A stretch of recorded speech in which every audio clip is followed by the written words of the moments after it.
Mutiara Hikmah Official, menyingkap hikmah di balik sunnah.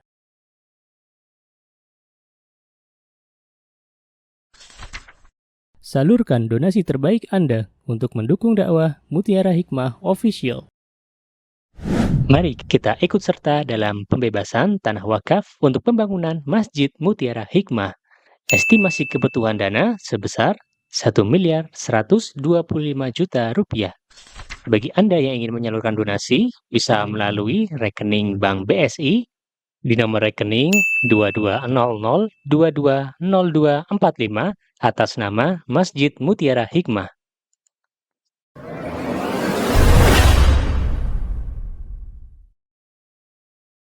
Baik, nasta'inu billah, kita memohon pertolongan kepada Allah. Hari ini kita akan memulai kajian kitab. Dan kitab yang insya Allah akan dipakai adalah kitab yang berjudul Tuntunan Praktis Fikih Wanita, yang ditulis oleh Syekh Dr.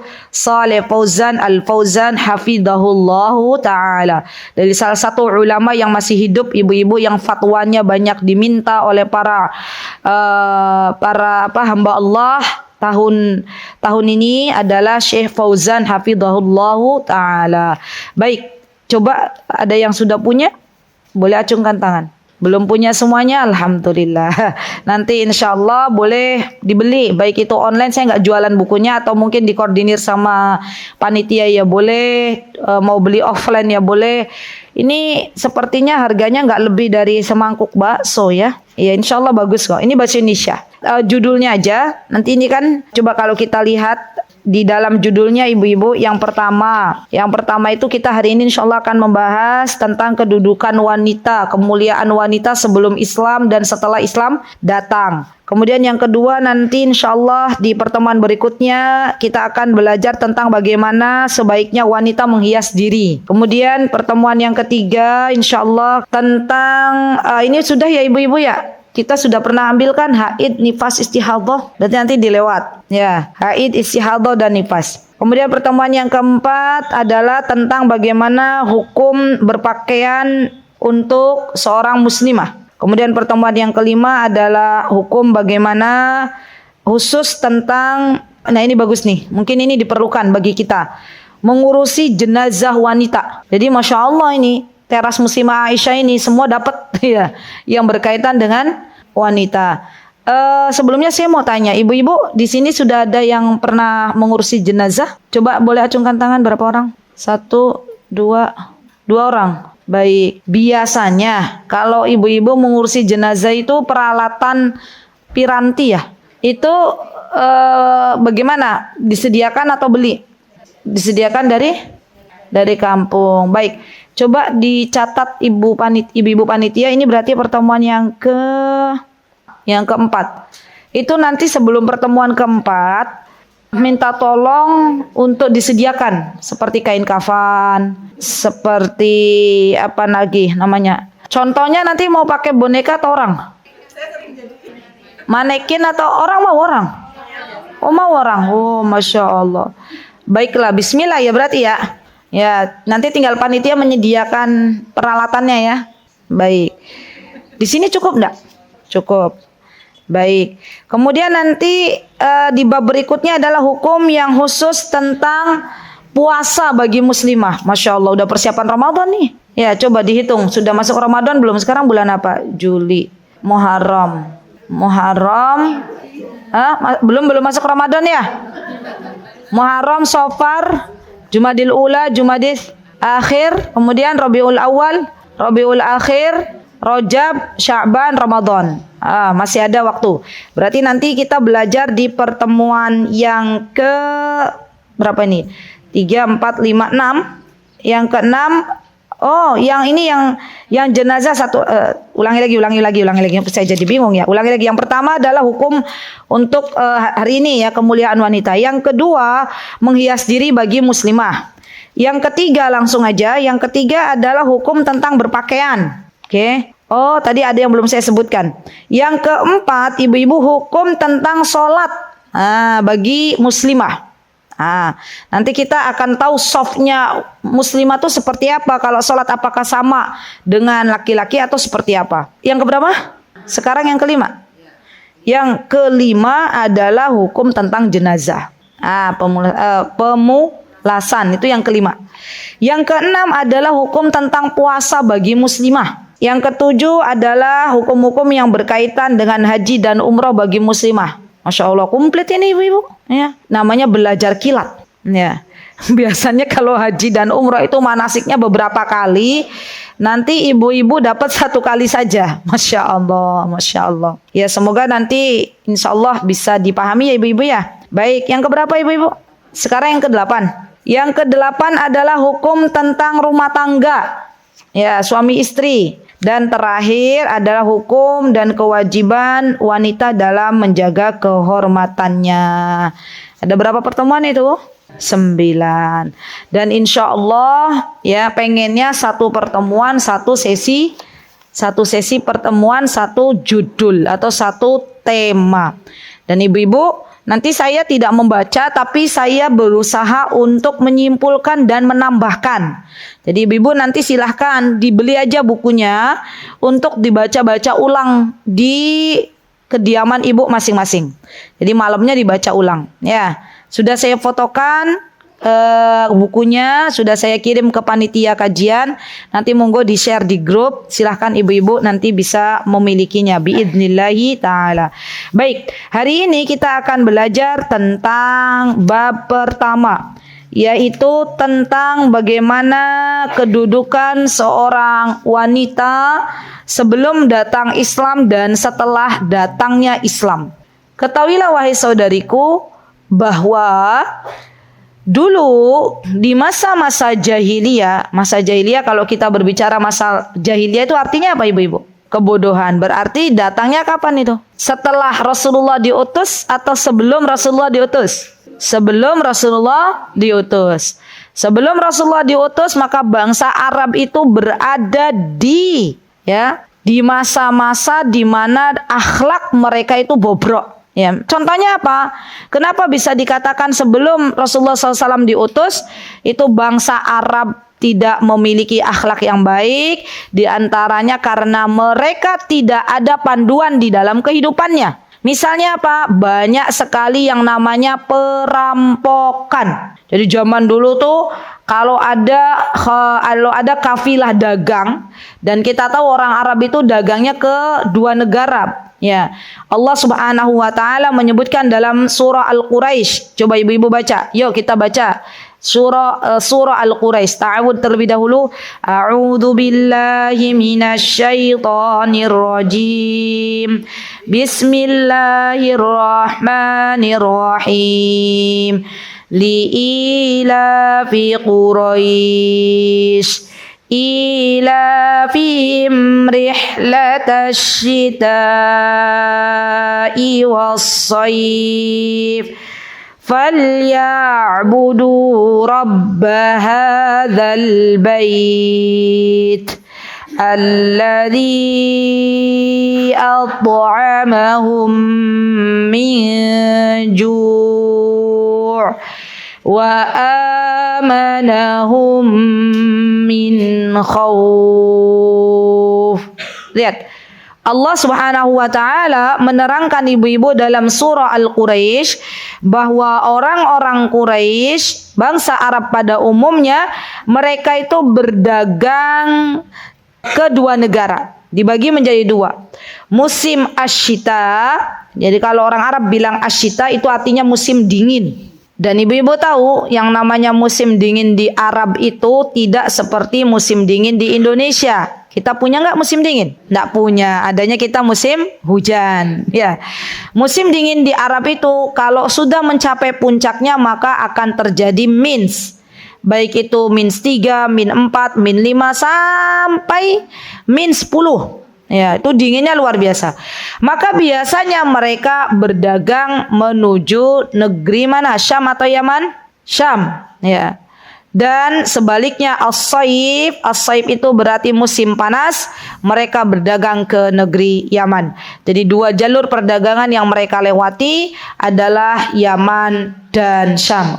Nah, ibu-ibu yang saya cintai karena Allah, jadi dulu orang-orang Arab kalau mereka habis berdagang, maka biasanya ada banyak perampok di tengah jalan. Nah, banyak begal di tengah jalan, ya. Karena mereka tidak ada panduan, mereka tidak tahu bahwa membegal itu dosa, bahwa merampok itu adalah mendolimi orang lain. Mereka tidak tahu, nggak ada panduan dalam kehidupan mereka. Ya. Kemudian mereka juga hobinya orang-orang Arab zaman dahulu, hobinya adalah bermain judi. Nah, ibu-ibu yang saya cintai karena Allah, judi kenapa dilarang di dalam Islam? Ya, kenapa judi itu dilarang dalam Islam? Ada yang tahu? Kenapa judi dilarang dalam Islam? Buat miskin, apalagi? Ketagihan, apalagi? Apa Bu? Merusak hubungan keluarga. Kemudian apalagi? Malas bekerja, betul. Kemudian apalagi? Tidak percaya kepada Allah, ya kan? Kan mereka selalu berharap dari menang di judi ini. Padahal judi itu ternyata sudah disetting. Apalagi zaman sekarang ada namanya judi online. Ya, dan ibu-ibu tahu, saya pernah berjumpa dengan seorang akhwat, seorang perempuan. Alhamdulillah saat ini sudah berhijrah. Suaminya beliau itu dulu mantan pemain judi. Ya, mantan pemain judi online, di mana kata suaminya beliau bersaksi bahwa ternyata judi itu sudah disetting demikian rupa. Orang pertama main judi online pasti menang. Ya, nanti lama kelamaan ketagihan sampai habis semua hartanya. Ya, dan zaman dulu kala mereka senang berjudi. Ya, dan juga mereka senang minum minuman keras. Makanya banyak sekali yang namanya kejahatan di masa lampau. Termasuk yang jadi korban adalah para wanita. Ya. Jadi para wanita zaman dahulu kala mereka jadi korban dari apa? Dari kekerasan yang ada di lingkungannya.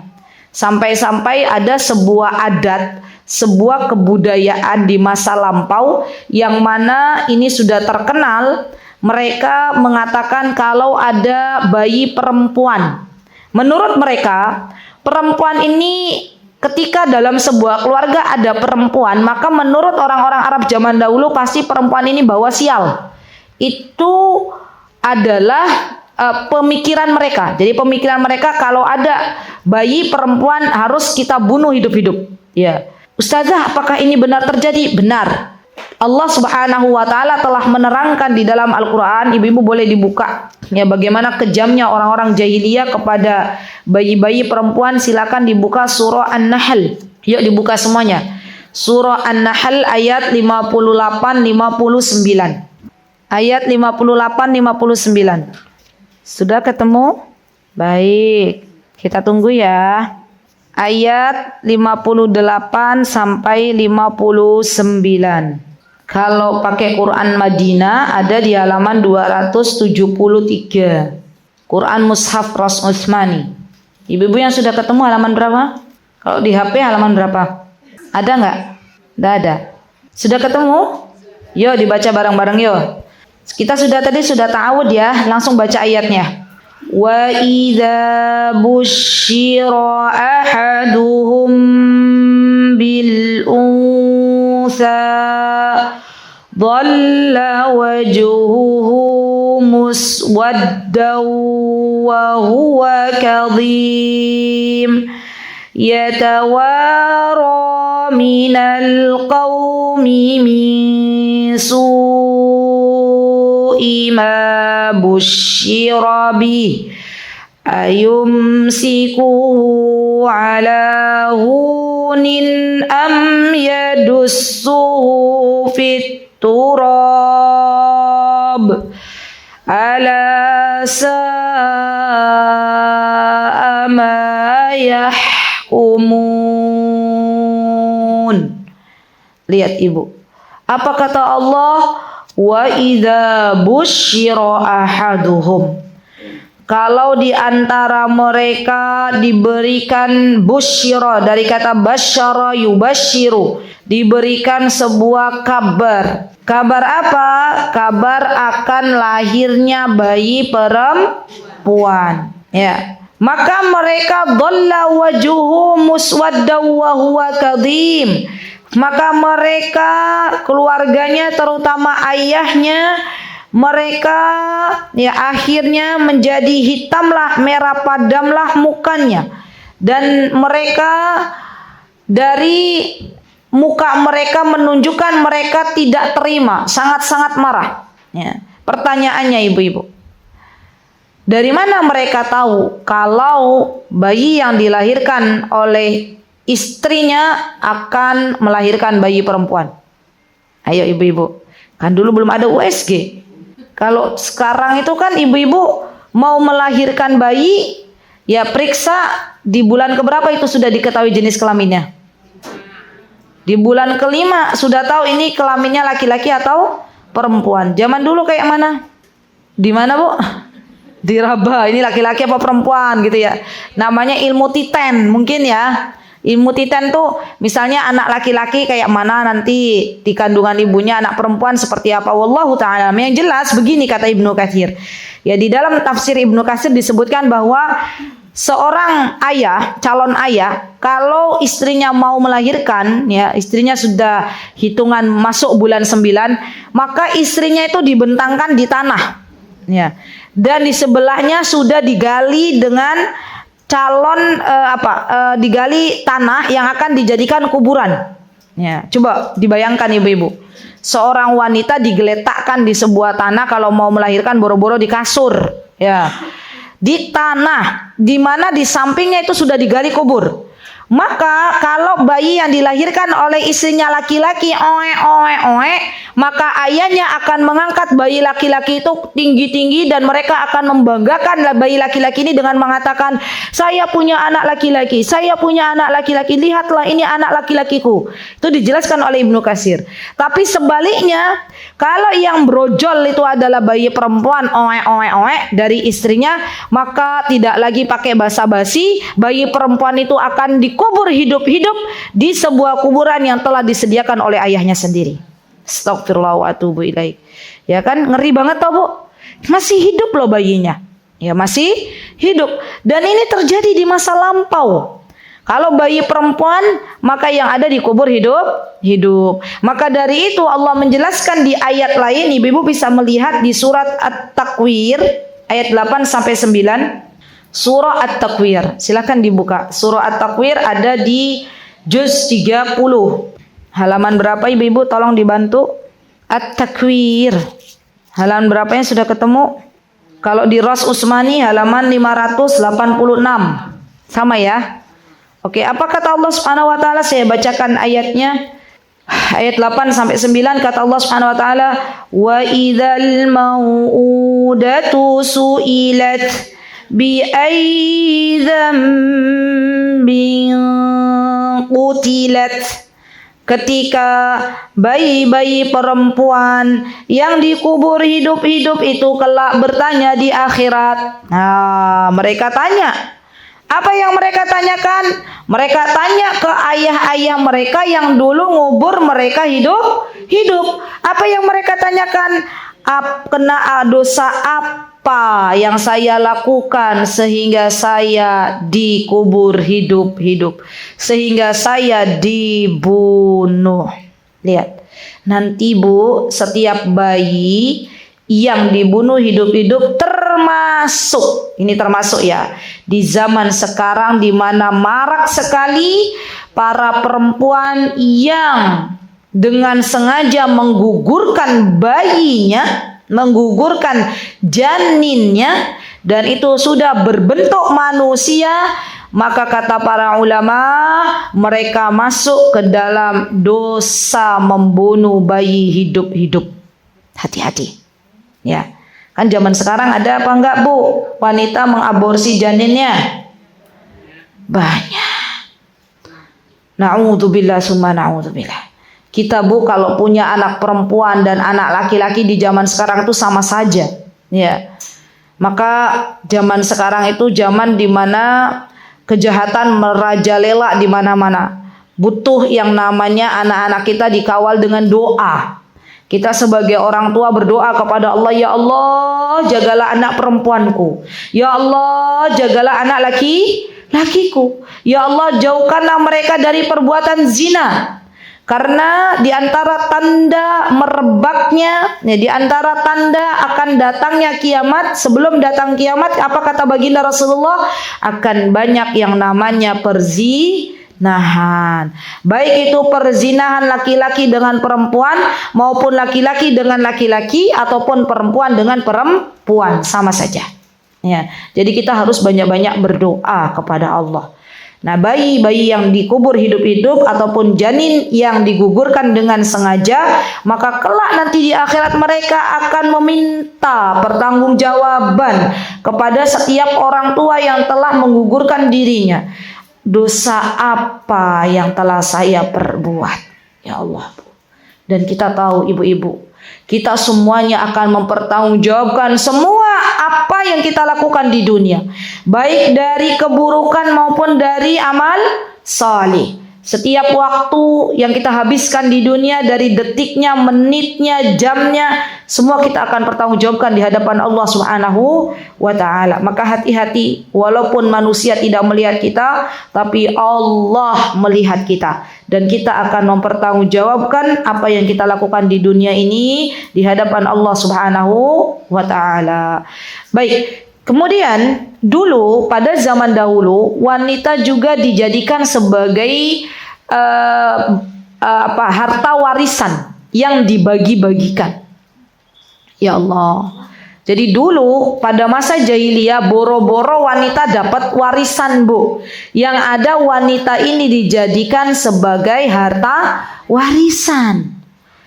Jadi kalau sekarang Islam memberikan warisan kepada wanita setengah dari laki-laki, itu harus kita syukuri. Ya. Saya pernah, Bu, berbincang dengan salah satu jamaah yang asalnya dari Padang.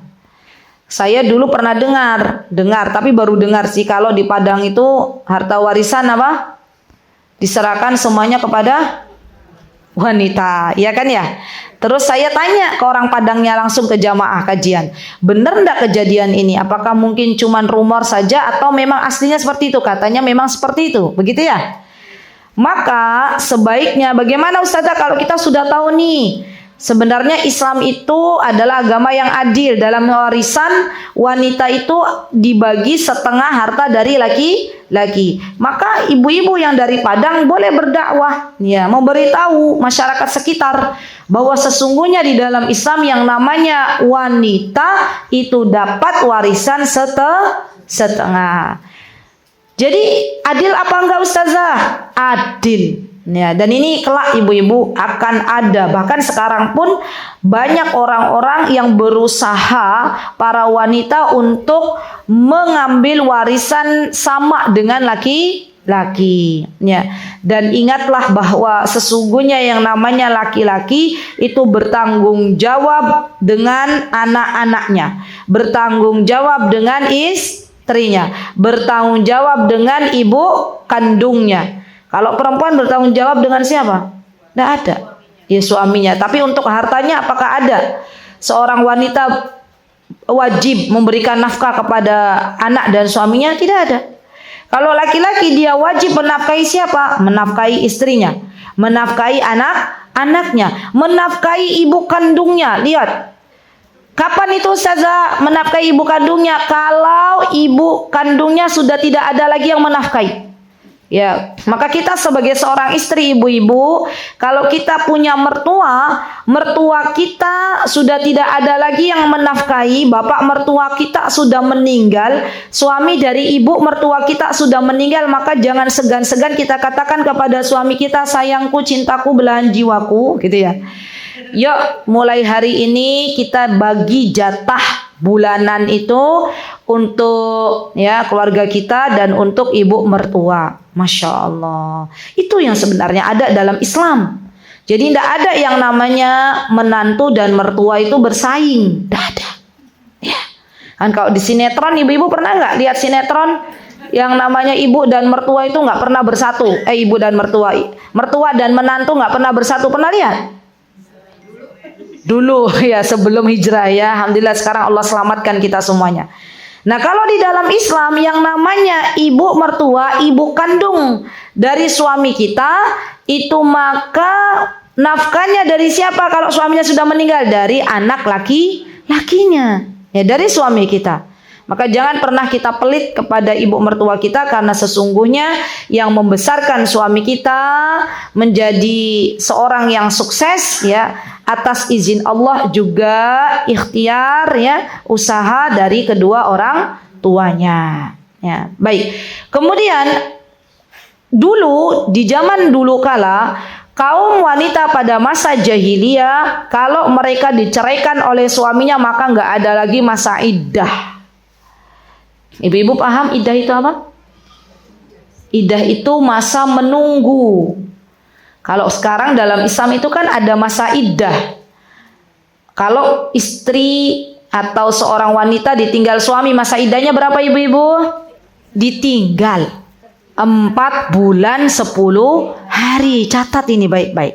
Jadi ada dalam Al-Quran 4 bulan 10 hari.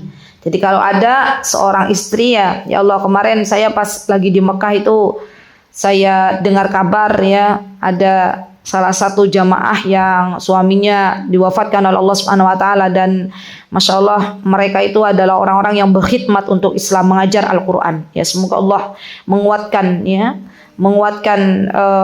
wanita ini, dan semoga Allah menyatukan kembali dengan suaminya. Dan saya juga dengar ada suami istri dari Yogyakarta juga yang berangkat bareng hajian, suaminya meninggal di kota Mekah. Ya, istrinya balik ke Indonesia sudah nggak ada suaminya. Ya. Dan Masya Allah ya, orang-orang yang ditinggal wafat oleh suaminya itu Masya Allah mereka adalah orang-orang pilihan. Ya, pilihan ya Allah. Dan semua yang Allah telah takdirkan itu adalah yang terbaik. Itu adalah yang terbaik. Alhamdulillah, bersyukurlah kita sebagai seorang muslimah masih punya harapan. Masih punya harapan ketika pasangan kita itu sudah duluan menghadap Allah, maka masih punya harapan besok bisa berjumpa kembali insya Allah di surganya Allah. Ya. Coba ibu-ibu, kalau bukan posisi statusnya muslimah, suaminya bukan muslim, ya, boro-boro mau ketemu di surga, mereka terpisahkan. Ya. Begitu pula kalau ada di antara mereka yang beda agama, sudah. Maka dari itu dalam Islam yang namanya pernikahan itu harus satu agama. Kenapa? Karena nanti biar berkumpul bareng di surga. Ya. Dan Masya Allah di dalam Islam itu wanita dimuliakan dengan ada yang namanya masa iddah. Coba ibu-ibu, kalau ada wanita baru ditinggal suaminya, kira-kira mengalami masa sedih apa mboten? Sedih. Maka Islam memberikan waktu berapa bulan? 4 bulan 10 hari. Dan Masya Allah ya, saya pernah berbincang dengan salah satu psikolog, ya, psikolog kejiwaan, seorang perempuan. Itu ternyata kata beliau, ini Masya Allah ya, kenapa Allah tuh Masya Allah ya, apa yang ada dalam Al-Quran ternyata sesuai dengan ilmu yang tersebar di zaman sekarang. Jadi kata psikolog ini, seorang wanita itu sebenarnya kalau ditinggal oleh suaminya dari sisi kejiwaan tuh pasti mengalami kesedihan yang sangat luar biasa.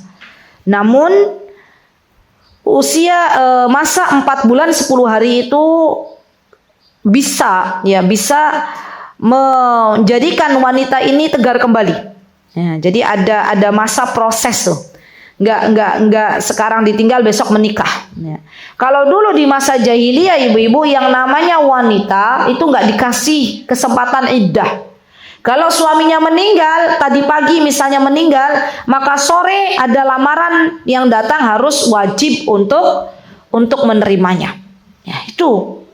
Dan zaman dulu kala kalau ada wanita yang diceraikan oleh suaminya, maka kemudian setelah itu datang laki-laki lain melamarnya, maka wanita ini wajib untuk menerima lamaran dari laki-laki tersebut. Kalau sekarang wanita dicerai oleh suaminya ada masa iddah mboten?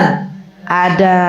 Ya, nanti kita belajar masa iddah bagi wanita yang diceraikan oleh suaminya. Jadi Masya Allah Islam itu benar-benar agama yang mengatur sedemikian rupa sampai Islam melihat bagaimana perasaan seorang wanita yang ditinggal oleh suaminya dan bagaimana perasaan wanita yang dicerai oleh suaminya, sampai melihat dari sisi kejiwaan. Masya Allah. Adakah agama yang sesempurna itu, ibu-ibu? Tidak ada. Ya. Islam itu adalah agama yang sempurna yang datang dari Allah Subhanahu wa ta'ala. Dan Allah meridhai agama Islam ini. Ya. Maka dari itu kita sebagai seorang muslimah jangan pernah jenuh untuk melihat kembali buku panduan kita, melihat kembali Al-Quran dan As-Sunnah. Kenapa? Karena di dalam Al-Quran dan As-Sunnah, di dalam Al-Quran dan hadis-hadis yang sahih, itu semuanya sudah tercantum panduan untuk kita sebagai seorang muslimah menjalani kehidupan ini. Ya, jadi ada semuanya, ada semuanya. Setiap problem yang ada di dunia, balik lagi ke Al-Quran, jawabannya ada. Setiap problem yang kita alami di dunia, balik lagi ke hadis yang sahih, pasti ada jawabannya. Maka jangan pernah berhenti belajar. Belajar untuk apa? Belajar agama kita. Masya Allah, ini kok suamiku sudah datang ya, jam berapa ini? Tuh, mobil coklat sudah datang, berarti itu suami saya sudah datang ya. Baiklah. Kemudian, coba ibu-ibu lihat dalam surah Al-Hujurat. Satu lagi. Surah Al-Hujurat ayat 13.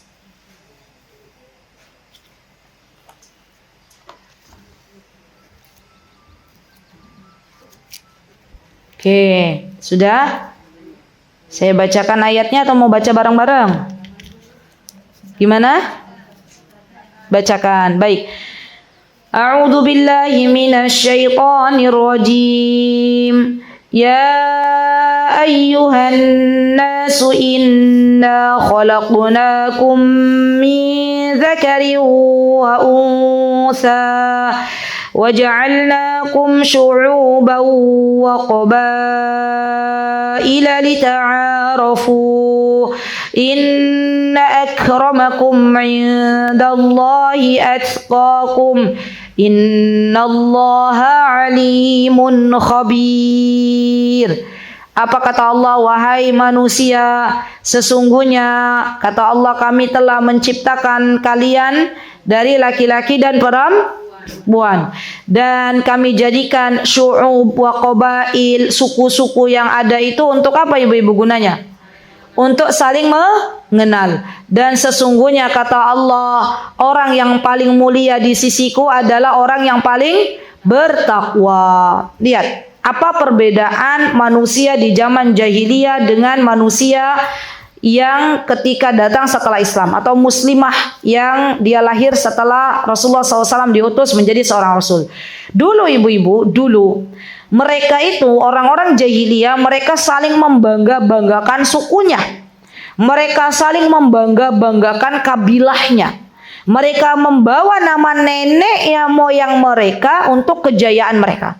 Jadi mereka itu sebenarnya ya tidak berkualitas, tapi mereka bawa nama-nama nenek moyangnya. Wah, saya dari suku ini nih, saya dari kabilah ini nih.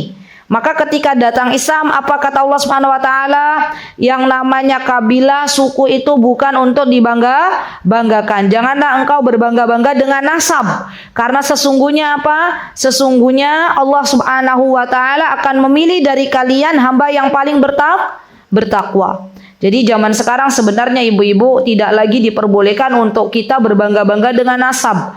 Ibu-ibu seorang muslimah punya nasab tinggi, tidak perlu dibangga-banggakan. Yang ada adalah siapa yang paling bertakwa di sisi Allah Subhanahu wa ta'ala. Dan orang yang bertakwa itu adalah orang yang menjalankan apa-apa yang diperintahkan oleh Allah dan menjauhi apa-apa yang dilarang oleh Allah dengan ilmu. Ingat, bukan hanya menjalankan apa-apa yang diperintahkan oleh Allah dan Rasulnya, serta menjauhi apa-apa yang dilarang oleh Allah dan Rasulnya, tapi disertai dengan ilmu. Baru disebut orang bertakwa. Ya, jadi kita ini perlu belajar agama kita. Sampai kapan Ustazah? Sampai Allah mencabut nyawa kita. Ya. Kenapa? Karena ketika seseorang itu belajar, seorang muslimah itu belajar, maka Allah angkat derajatnya. Allah jadikan muslimah ini diberikan petunjuk hidayah. Allah jadikan waktunya barakah. Allah jadikan kehidupannya barakah. Allah jadikan keluarganya barakah. Allah jadikan ibadahnya barakah. Kalau Allah sudah berikan keberkahan, maka Allah akan jadikan muslimah ini orang yang bertakwa.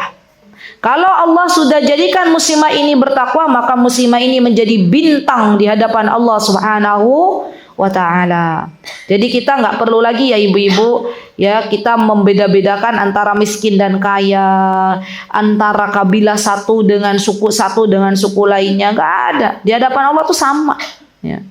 Bahkan kemarin ketika hajian, itu kita bisa mengambil pelajaran sesungguhnya yang namanya orang berhaji berada di Arafah, berada di Mina, sudah nggak ada lagi perbedaan antara miskin dan kaya. Semua sama. Kita semua akan kembali kepada Allah dengan memakai kain yang sama, yaitu kain kafan. Dan kita akan dibangkitkan lagi oleh Allah Subhanahu wa ta'ala dalam keadaan mempertanggungjawabkan amalan yang telah kita lakukan di dunia. Tidak ada lagi guna yang namanya harta. Tidak ada lagi berguna yang namanya anak. Kecuali anak-anak yang salih dan salihah yang turut mendoakan orang tuanya. Itu yang kita cari. Ya jariah, harta-harta yang kita wakafkan. Harta-harta yang kita sedekahkan, yang kita infakkan di jalan Allah, itulah yang berguna.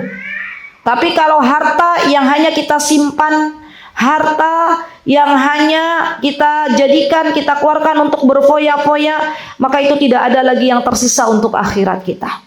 Jadi kalau ada ibu-ibu diberikan harta oleh Allah, maka gunakan harta tersebut untuk sesuatu yang Allah ridhoi. Ya. Jadikan harta tersebut sebagai sarana untuk kita mendapatkan pahala usia kedua setelah kita meninggal nanti. Ya. Jadi kita harus punya usia kedua. Apa ini maksud usia kedua? Yang dimaksud usia kedua adalah kita meninggalkan amal-amal salih yang ketika kita meninggal dunia, maka saldonya masih terus mengalir. Pahalanya masih terus mengalir. Masya Allah, pengen apa mboten Bu? Kita sudah nggak bisa lagi sholat, nggak bisa lagi puasa, nggak bisa lagi bersedekah, sudah terbujur kaku di kubur. Ternyata ya apa Bu? Saldo akhirat kita naik, pahala kita naik. Ya dapat transferan pahala. Maka fokus di situ. Fokus kira-kira apa yang sudah saya tinggalkan nih untuk kehidupan setelah saya meninggal nanti. Apakah ilmu yang kita berikan kepada orang lain, apakah mushaf yang kita berikan kepada orang lain, apakah sumur yang kita yang telah kita gali ikut dalam penggalian sumur tersebut, ataukah air yang sudah kita sebarkan, ataukah anak yang sudah kita didik, ya. Itu semua menjadi pelajaran bagi kita semuanya. Maka wanita-wanita yang cerdas, muslimah-muslimah yang cerdas, orang-orang beriman yang cerdas, kata Rasulullah SAW, adalah orang-orang yang memikirkan masa depan setelah kematiannya tiba. Jadi ketika ditanya oleh para sahabat, ya Rasulullah, sesungguhnya orang yang cerdas itu yang seperti apa? Jawaban baginda Rasulullah SAW, bukan orang yang cerdas, bukan yang mendapatkan IP 4, bukan yang bersekolah tinggi, tapi ternyata jawabannya simple. Jawabannya kata Rasulullah SAW adalah orang-orang yang banyak mengingat kematian dan berbekal untuk hari setelah kematian. Simple kan Bu? Simple. Ya, itulah orang-orang yang cerdas. Maka wanita dimuliakan di dalam agama kita. Ketika Islam sudah memuliakan kita sebagai seorang wanita, maka jangan kotori kembali. Jangan kita membuat sesuatu yang akhirnya kehormatan wanita ditindas, yang akhirnya kemuliaan wanita dihinakan. Contohnya seperti apa? Ya, kemuliaan wanita itu dihinakan. Contohnya seorang wanita muslimah keluar rumah dengan membuka aurat. Coba ibu-ibu. Wanita itu harusnya dimuliakan. Bahkan laki-laki itu tahu kalau wanita tuh aslinya pengen dimuliakan. Caranya bagaimana? Ketika kita keluar rumah, tutup aurat kita. Dulu Bu, waktu kami di Yaman, Yaman itu unik, negeri yang mana semuanya ada. Semua sekte ada. Mau Ahlus Sunnah wal Jamaah ada. Mau Ikhwanul Muslimin ada. Mau Salaf ada. Mau Sufi ada. Semua ada tuh di Yaman tuh ada. Semua ada. Tapi mereka bersatu padu. Semua muslimah yang ada di Yaman, semuanya tuh pakai bajunya warna hitam. Semuanya. Dan mereka bersatu padu, wanita-wanita yang ada di Yaman semuanya. Ya, golongan manapun mereka pakai niqab dan pakai hijab. Pakai hijab kerudung ya, pakai kerudung berwarna hitam semuanya. Dan itu yang kami temui. Akhirnya apa? Kalau ada wanita yang akan datang ke negeri Yaman, walaupun itu adalah wanita non-muslim, ya, yang ada apa? Mereka karena malu semuanya pakai warna hitam, maka mereka akhirnya apa? Menyesuaikan diri, ya, menyesuaikan diri itu bu, pakai abaya warna hitam, ya, pakai kerudung walaupun cuma dicantol, gitu ya, karena mereka tahu budaya di Yaman itu wanitanya pakai hitam, dan ibu-ibu tahu di sana itu wanita sangat-sangat dimuliakan, sangat-sangat dihormati. Contohnya apa Ustazah? Contoh begini yang kami lihat. Ada angkutan umum ya. Di situ misalnya di angkutan umum itu ada wanita duduk, sebelahnya kosong, dua kosong, ada wanita lagi duduk. Maka secara otomatis ya, budaya di sana mengatakan bahwa yang namanya laki-laki itu dilarang, malu hukumnya kalau sampai duduk empet-empetan sama wanita. Walaupun duanya itu kosong, nggak akan ada yang berani, nggak ada, ya, nggak ada bu. Sebaliknya. Contoh, bus angkutan tuh udah penuh, ya, bus angkutan tuh udah penuh. Ada wanita baru mau naik, ya, maka secara otomatis tidak supirnya bilang, drivernya bilang, tolong kasih ini tempat untuk wanita, enggak. Secara otomatis para laki-laki yang ada di bus itu akan bangkit, ya, bangkit berlomba-lomba untuk memberikan tempat duduk kepada wanita ini. Coba, ya, itu yang saya temukan di sana. Jadi kalau di angkutan bis itu misalnya ada dua kosong ya, di situ laki-laki semuanya. Maka laki-laki ini semuanya bangun dan mempersilakan wanita yang satu ini untuk duduk, yang satunya dibiarkan kosong. Dan laki-laki ini berdiri sampai nanti ke tujuannya baru mereka turun. Ya itu masya Allah, itu yang saya lihat di sana ibu-ibu. Coba kalau di negeri kita yang tercinta ini. Masuk angkutan umum, wanita datang, ada laki-laki tuh di situ banyak. Ada nggak yang bangun? Boro-boro, ya. Atau di kereta misalnya ya. Nah itu kan masya Allah. Siapa yang memuliakan wanita-wanita Yaman ini? Allah. Kenapa? Karena mereka mau dimuliakan. Mereka tahu bahwa ketika keluar rumah mereka harus menjaga aurat mereka, menutupi aurat mereka. Maka Allah jadikan wanita ini mulia. Bahkan laki-laki Allah jadikan untuk mengalah ke wanita-wanita yang mulia ini. Masya Allah, masya Allah. Jadi masya Allah ibu-ibu luar biasa itu. Saya tidak mendapatkan pemandangan selain di Yaman, karena wallahu taala alam, saya di Saudi jarang naik angkutan umum kecuali taksi misalnya ya. Kalau untuk di Saudi sendiri, kalau di Mekah itu kan sudah banyak warga-warga pendatang ya. Kalau umrah bukan hanya orang Saudi, banyak dari warga-warga selain Saudi untuk datang, dan saya tidak melihat di sana. Ya masya Allah.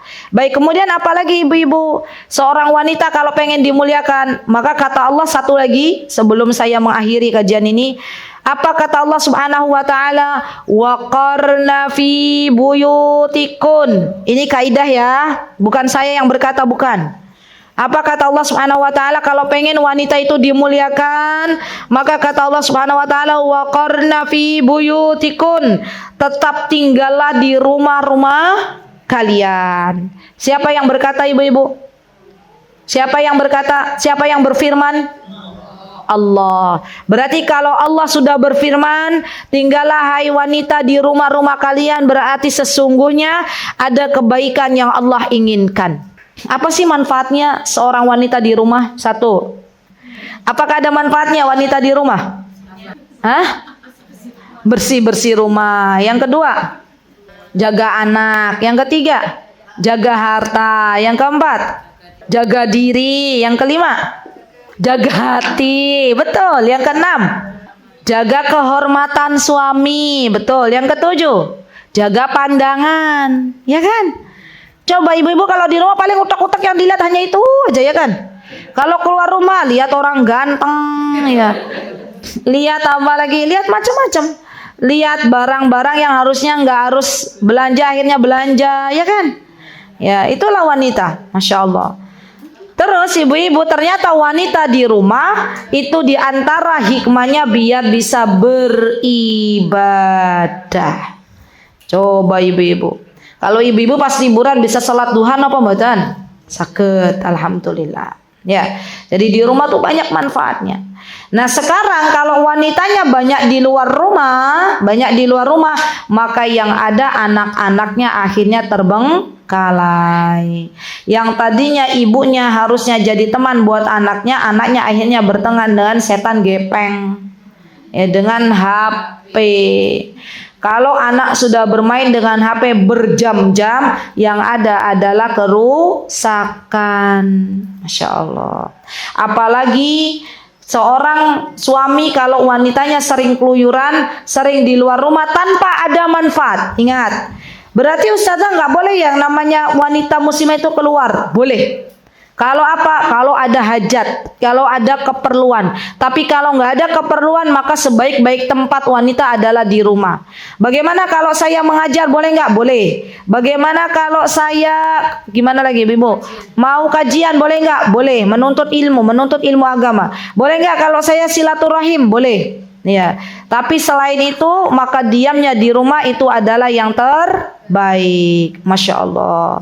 Nah sekarang ibu-ibu di Indonesia itu kan kalau pasar itu banyak didominasi oleh para ibu, ya. Padahal sebenarnya yang wajib mencari nafkah itu siapa? Bapak-bapak. Dulu di Yaman juga saya melihat keunikan. Apa keunikannya yang tidak saya temukan di negara lain? Yang saya temukan di Yaman itu di pasar semua pedagangnya laki-laki. Nggak ada nyempil wanita dagang, nggak ada. Ya nggak ada. Maka kalau pedagangnya semua laki-laki, otomatis yang beli juga laki-laki. Jadi dulu gimana ustazah waktu masih menuntut ilmu sama suami? Saya biasanya kalau kami kan beasiswa, dapat rumah, alhamdulillah, dapat pinjaman rumah, bukan rumah, pinjaman. Maka kalau pas dapat, kami juga setiap bulan, alhamdulillah diberi, ya, ada untuk keluarga itu ada jatah, ya. Maka biasanya saya yang nulis. Saya nulis di sebuah kertas, ibu-ibu. Nanti kertas itu saya berikan ke suami saya, ya. Saya pesan suamiku tolong belikan beras, gandum, karena dulu makanannya pagi dan malam itu roti. Jadi gandum harus beli. Kentang, terong, macam-macam 10 macam. Jadi ibu-ibu begini. Dulu kalau 10 kita belanja, yang datang kalau para suami yang belanja berapa yang datang? Kita nitip 10, yang datang berapa item? 10, bahkan bisa 9 karena nggak ada. Tapi kalau kita belanja ke pasar, kita tulis 10 item, yang datang berapa? Itu jawabannya. Makanya hartanya suami cepat habis. Kenapa? Karena kita yang belanja. Ya. Jadi balik lagi, sebenarnya wanita kalau pengen dimuliakan cukup di rumah, tidak ada kewajiban mencari nafkah. Yang mencari nafkah adalah bapak-bapak. Baik ibu-ibu, itu yang bisa saya sampaikan. Semoga yang sedikit ini bermanfaat dan insya Allah ada hikmahnya. Besok insya Allah pertemuan yang akan datang, ibu-ibu sudah beli kitabnya semua ya? Sudah beli bukunya semuanya? Monggo dikoordinir boleh oleh panitia ataupun bisa beli di online. Semoga apa yang kita dapatkan di hari ini bermanfaat dan semoga kita semakin menjadi wanita salihah. Semoga Allah ridha dengan kita. Apabila ada kesalahan, saya memohon maaf yang sebesar-besarnya. Aqulu qouli hadza wa astaghfirullah li wa lakum wa akhiru da'wana anil hamdulillahi rabbil alamin. Wassalamualaikum warahmatullahi wabarakatuh. Mutiara Hikmah Official, menyingkap hikmah di balik sunnah.